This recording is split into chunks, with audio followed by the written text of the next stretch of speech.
busing crisis of 1974 through 1975 school year in Boston, Massachusetts was one of the biggest examples of racial discrimination and injustice in the desegregation era. The beginning of it all was in Topeka, Kansas with Oliver Brown versus Board of Education through December 9th, 1952 to May 17th, 1954 with the announcement that it is unconstitutional and an infringement to the 14th Amendment overruling the Peltier v. Ferguson decision of 1896, separate but equal law. It was the beginning of the disassembling of the legality of racial segregation of public schools and subsequently the segregation of public areas. The effects of this law in this case were seen throughout the country and the nation as a whole. Of course, states opposed this with new decisions under the notion of states' rights and refused to desegregate. Massachusetts was one of those states and for almost a decade avoided integration. Segregation in Boston was the norm for years due to things like redlining, racial covenants, and residential segregation, making it harder for African American students to get better education. Segregated schools for African American kids were underfunded, understaffed, and overcrowded, and not a good condition for teaching. Most African American students struggled and were given little resources for help, and their education continued to suffer under segregation. And the Boston School Committee made sure of it, and not even discussing the idea of Racial Imbalance Act, saying it poses serious educational damage to African American children by impairing their confidence, distorting their self-image, and lowering their motivation. Even trying to appeal to the Supreme Court on the ruling on the Massachusetts Racial Imbalance Act. Louis Day Hikes, elected in 1963 chairman of the Boston School Committee, was a key player in the busing crisis.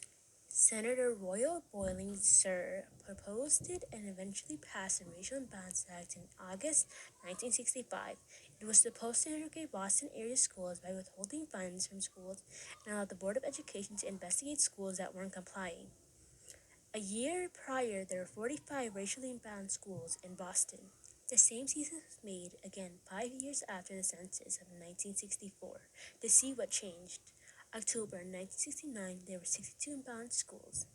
Hicks and the entirety of the Boston School Committee have been in opposition to the Racial Imbalance Act and have yet to impose the law, dragging their feet and waiting for the last minute to do anything, using the children as an excuse to segregate other children. In 1971, the state legislature retained 52 million state funds from the Boston School District because of their refusal to comply.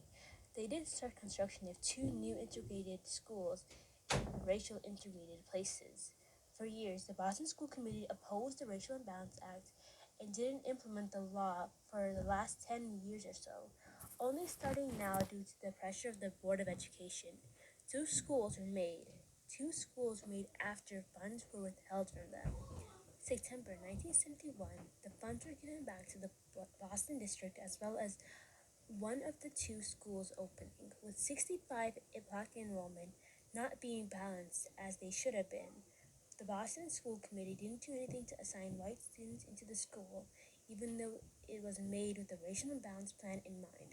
In 1972, Tula Morgan and other black parents filed a lawsuit against the Boston School Committee and President James Hennigan and the other members due to their non-compliance in the 1965 Racial Imbalance Act and upholding racial segregation in Boston public schools, not allowing African American students busing.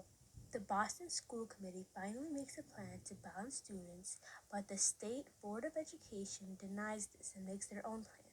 The Supreme Court says that there should be a hearing made in order to decide what to do, appointing Judge W. Arthur Garrity to put his ruling on it. On June 21st, in 1974, Arthur Garrity, with his 152-page opinion, stating that due to the Boston School Committee had maintained racial segregation in Boston public schools, and for the 1974 to 1975 school year, Arthur Garrity ordered that the Board of Education to make a plan, which is now considered phase one of the desegregation of Boston area schools. The Board of Education's plan was to make a group called the Task Force. Members from the Bureau of Equal Education Opportunity, the Division of School Facilities and Related Services. Their plan was to make a new school districts to create more racially balanced schools. The plan went through changes over the years. One was made by Professor Louis Jaffe, who he hailed from Harvard Law School. He gave them recommendations and ideas which most of them accepted. His recommendations made it into the plan except one. Roxbury High and South Boston High. Both schools are rated to be one of the worst schools for education.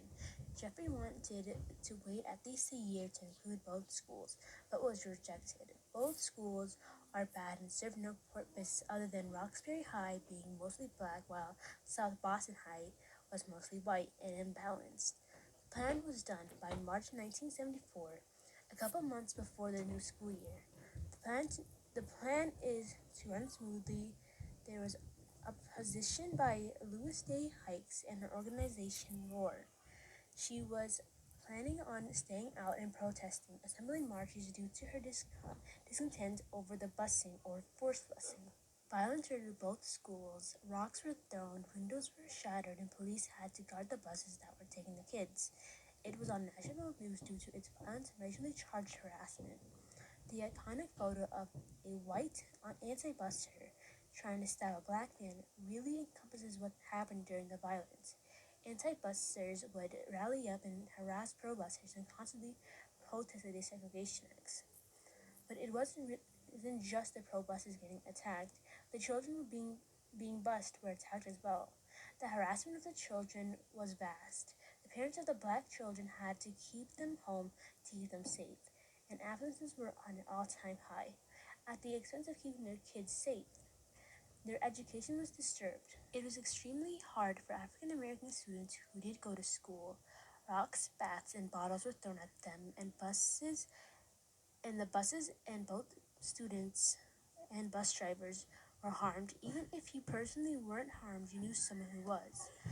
Opposition wasn't with just the anti-busters. High school students were also against it.